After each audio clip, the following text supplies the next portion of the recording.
how do I support a workplace happiness ethic?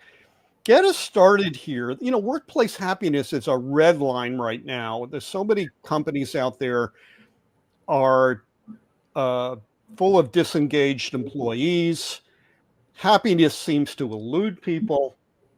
So how do we support a workplace happiness ethic? Yeah. Start us off.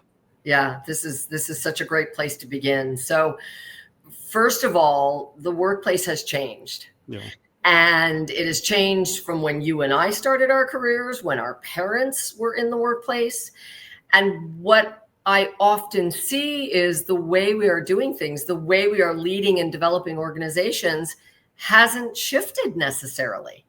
And so things are being done in a certain way because it's always been done that way.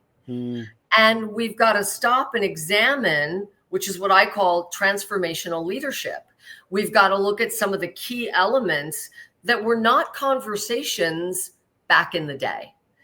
Even, I would say 20 years ago, we weren't having conversations about people's purpose, right? People want to know their purpose. And when we align to our purpose, and when our purpose is aligned to the organization's mission, vision, values, purpose, we feel better about what we're contributing. We feel happier, and it affects our mental health and well-being. It affects our feeling of belonging, friendships at work. I mean, it just trickles down to impacting everything.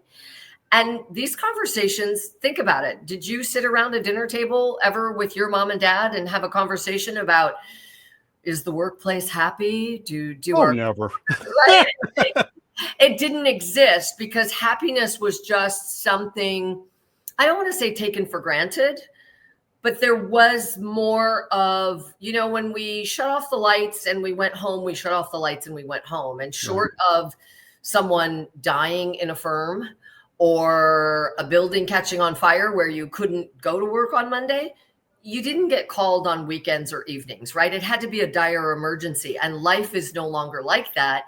And yet many of the supports and systems and way we go about work, we haven't shifted. We haven't changed that. So we've got to change our mindset and transform how we lead.